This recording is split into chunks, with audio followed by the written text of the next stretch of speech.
Guys, welcome to this latest episode of the Mufasa Sports Club. As you already know, I'm the host Mufasa, and I wanna once again thank you guys for the support, the continued support that you guys are giving to the program.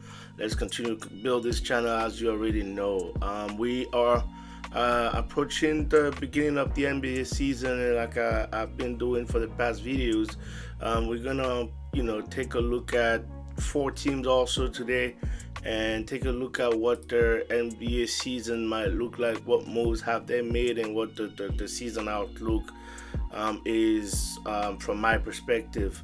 The four teams that we're going to be focusing on today will be the New Orleans Pelicans, the New York Knicks, the Oklahoma City Thunder, the defending champions, and the Orlando Magic. So, again, continue to subscribe, share the video, like it, leave us some comment, let us know what you think about the program. The Pelicans, this is really one of the most intriguing teams in this league, and the reason being is Zion Williamson.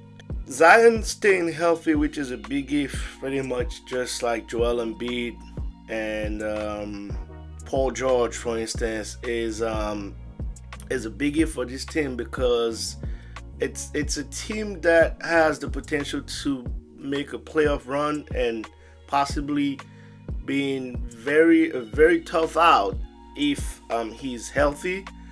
And it's a team that just pretty much doesn't have much hopes if he isn't. And I think this is the year where if he manages to not stay healthy and play consistently, the Pels will probably make the decision to part ways with him. This is a new front office group out there now, led by Joe Dumars, and I think they taking a different approach. They're going pretty much in a semi rebuild, if I could put it like that. So it's gonna be interesting to see how this season comes out and what approach Joe Dumars and his staff take starting next season. So I wouldn't put too much expectations on the Pelicans. I think making it to the playoffs, even if it's a first round exit, is already a plus and a success in such a crowded and tough Western Conference. They did make some moves that I kind of like. The team is, they bring in this little mixture of young guys, and I wouldn't necessarily call them veterans per se, but guys that have been in the league for 3, 4, 5 years, just like Jordan Poole, that can actually play well together if given the time to develop. So that's pretty much why I'm saying I wouldn't put much pressure on them, but I would let them play it out this season, see who they keep on the roster, who they don't, and then continue to build off of what this season might look like. The acquisition of Kevon Looney from the Golden State Warriors is a good addition for me. I think he brings that professionalism, that veteran leadership, showing these young guys how to practice, showing these young guys how to stay ready, being a professional. Would definitely help them, and also his presence on the court for young guys like, mentoring young guys like Yves Missy or the rookie that they drafted, Derek Queens. Guys like that would help in the development of these centers / power forwards that the Pelicans have in year 1 or 2. I really like that for them. I think Jordan Poole coming in and taking on to this role with DeJounte Murray in the backcourt would also be a very good addition for the Pelicans. I think even taking on the scoring load when Zion is not there, for instance, he might be able to, get a second life after the stop in Washington that wasn't super successful. I'm hoping for him to get a second life out here and come back to being the prolific scorer that we all know he can be. So pretty much, like I said, this is gonna all rely on how available Zion will be. That's what's gonna determine how far this team can go, but I kind of like what they got going on. Trey Murphy III is still there. Herb Jones is still there. These are guys that I wouldn't exclude being traded by the deadline if needed be, especially if the the season is going downwards, and they have no hopes of making any playoffs run or anything, and then they decided to completely go rebuild mode. I wouldn't be surprised if they decide to, get rid of some of these guys and get some value back in terms of peaks, or just clearing the cap space. I would not be surprised by that. So, but I kind of like the roster, the young guys that they have. I mentioned Yves Missy. I think he's gonna be a very good player in this league. Really had a nice season last year already. Derek Queen, who was drafted, I believe 10th last year. This draft pretty much. I'm excited to see what he can also bring to the table. Jeremiah Fears, very very good rookie who's been having a good preseason already. That I'm also excited to see what he can do. I think he's gonna get a lot of playing time, maybe coming off the bench because of DeJounte, Jordan Poole, and Trey Murphy, and all these guys, Herb Jones. But I'm excited to see what he can bring to that roster. I think you should give him as many minutes as possible, see what he got, and that's gonna condition what you do with DeJounte Murray or Jordan Poole when obviously their contract is coming to an end, or if you decide to ship them early because you feel like you have a gem in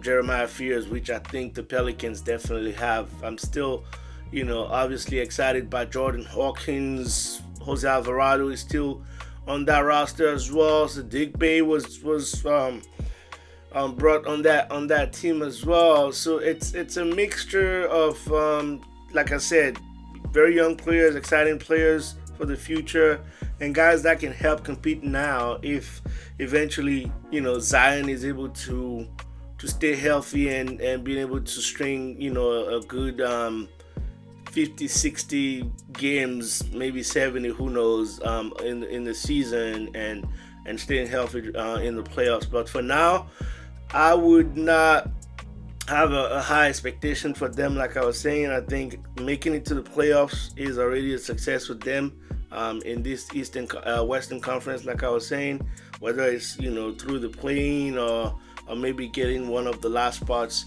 of the playoffs direct qualifiers, which is what, the 6th seed, I believe. Yeah, the 6th seed. I wouldn't be surprised if they make it maybe through the plains or just don't make it at all. But that's pretty much what I have for the Pelicans. Once again, they had cap at the first apron, barely $6 million under the first apron. I don't see them being aggressive by the deadline. If anything, I think they would just be offloading some contracts because I think they're closer to the rebuild than really going for a championship. So if the team is competitive, I feel like they try to ride it out and see what the roster can give them, and if not, I think they start offloading contracts and go into full rebuild mode. So that's pretty much what I have for the Pelicans. Now the New York Knicks is in a totally different situation. This is a team that has a clear path to one with the acquisition of Mike Brown. Congratulations to Mike Brown again for getting that head coaching job. I think he's going to do a tremendous job there, especially if he's given the time to do so. But the Knicks, with the Eastern Conference being as depleted as it is, I think have a very clear chance to go to at least the conference finals, and why not the NBA finals, to compete for a championship. This is a roster obviously under the leadership of Jalen Brunson, Karl Anthony Towns, Josh Hart. They were able to get some key acquisitions, in my opinion, with Gershon Yabusele, who can strengthen that power forward / center position for them, who can stretch the floor. His 3-point shooting ability, I like that for them. I like bringing Jordan Clarkson from the Jazz, who is able to come in and bring a little fire off the bench for that team and step up to a starting role when guys are down. I love that. That brings depth to that team, which is something that they didn't have last year against the Pacers, and I think that's really where they got beat. So it's a pretty deep roster now of 8-9 guys from, obviously, like I said, OG Anunoby, Karl Anthony Towns, Mikal Bridges, Jalen Brunson, Josh Hart, Mitchell Robinson, Gershon Yabusele, and then you still got the young guys like Miles McBride, who's there. Seems like they're pretty excited about Pacome Daddier as well, Tyler Kolek. And it's gonna be interesting to see what these guys can also, at the end of the rotation, add on to this roster. But I'm expecting nothing less than at least a second round qualifier for them. I think that would be the minimum for Mike Brown not to be fired, especially in the pressure of New York. My expectation for them should be at least the conference finals. Obviously, barring any injuries, that's the minimum that I would expect from them. But I think a second round exit is gonna be a disappointing end for them, given the way the East is and Boston not being super competitive this year, and Indiana being out without Tyrese, and the weird situation with the Sixers as well is going to be interesting. And I think the Knicks and Madison Square Garden fans are out there super excited about the season and hoping nothing less than, conference finals, NBA finals, championship possibly. So I like the group that they have. Like I said, it brings depth, shooting and rebounding ability as well. So I have high expectations for them, especially in the East. And then we will see, depending on how far they go, whether they can, obviously go for a championship run. But they definitely contenders in the East, and possibly for the championship as well. The front office has shown time and time these past years that they will be aggressive. They're already over the first apron, barely $3 million under the second. So they're taking the risks, the chances. They're giving themselves and the coaching staff the chance to go and try to make a run and build something special out there. And I'll be paying a close attention to these Knicks teams that I think would definitely be having a good season, bearing any injuries like I mentioned. The defending champions in the Oklahoma City Thunder, a team run by Sam Presti that I had the pleasure to meet this past season during the Las Vegas Summer League, was pretty quiet during this past off season. No major moves. They had a lot of extensions that went through, whether it's SGA, Chet Holmgren, that got those major max extensions. So they pretty much brought back most of the team. I'm excited to see what Nikola Topic that I was able to also see out there. I think he's currently hurt, but will be back early in the season. I'm excited to see what he can bring onto this young Thunder roster that, obviously has been so excited and so dominant last year. I was excited to see what Thomas Schaefer could bring to this roster. He was drafted this year, but I think he's out for the season with an injury, unfortunately. But still the Thunder, I think they will still be in the mix. They're the defending champions, so I don't think there's gonna be a huge dip.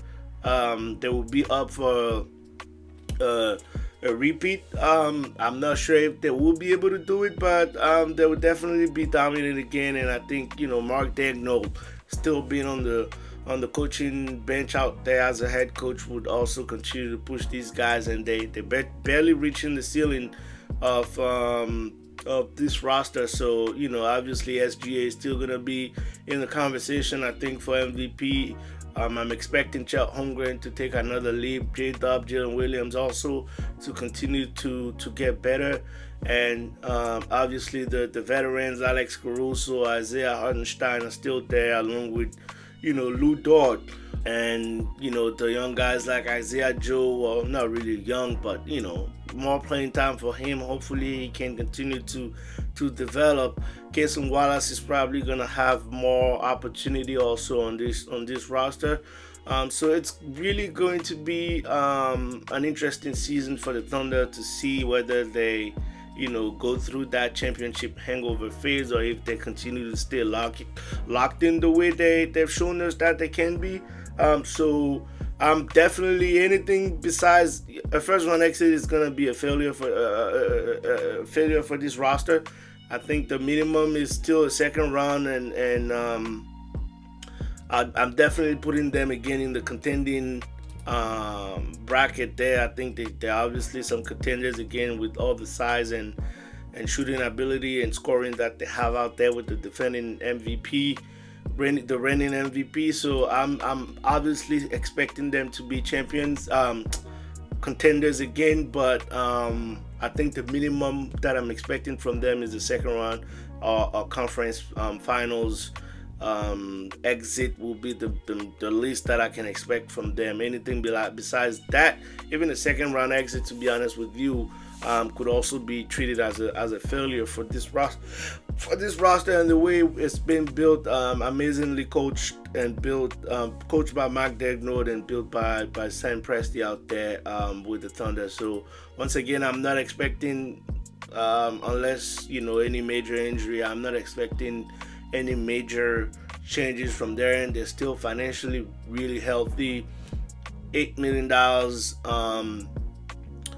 under the second apron, $20 million under the first apron, and $20 million under the second apron, which gives them ample options if they do decide, and a whole bunch of picks. Let's not forget that if they do decide to be aggressive by the deadline, which I'm not expecting or foreseeing from Sam Presti.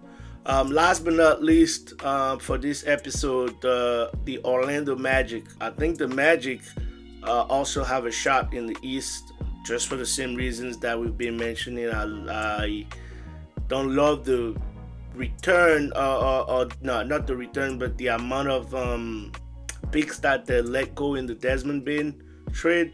I do love the player and the fit with them. However, what was given up to me was a little bit too much, but it's already done. The Wagner's brother are back. Hopefully can stay healthy as opposed to last year. Jalen Suggs also, hopefully he can stay healthy. Paolo Banchero is expected to take another leap, and who knows, maybe start getting his name out there in the MVP conversation if he can stay healthy. I have very high hopes for this guy in this league. So I really like that move from the Magic with Desmond Bane, and a very underrated move that they also made that I think will be crucial, very important for them this offseason is bringing in Tyus Jones. I think this is one of the most underrated point guard in this NBA, and I'm super excited to see what he can do with this Magic roster. Especially with all these guys out there and his playmaking ability and playmaking assist to turnover ratio being super low. Very excited by the draft pick of Noah Penda as well. So Orlando is definitely going to be making it to the playoffs, I think, and I'm expecting them to at least get into the second round this season. And why not make it to the conference finals if they can stay healthy also.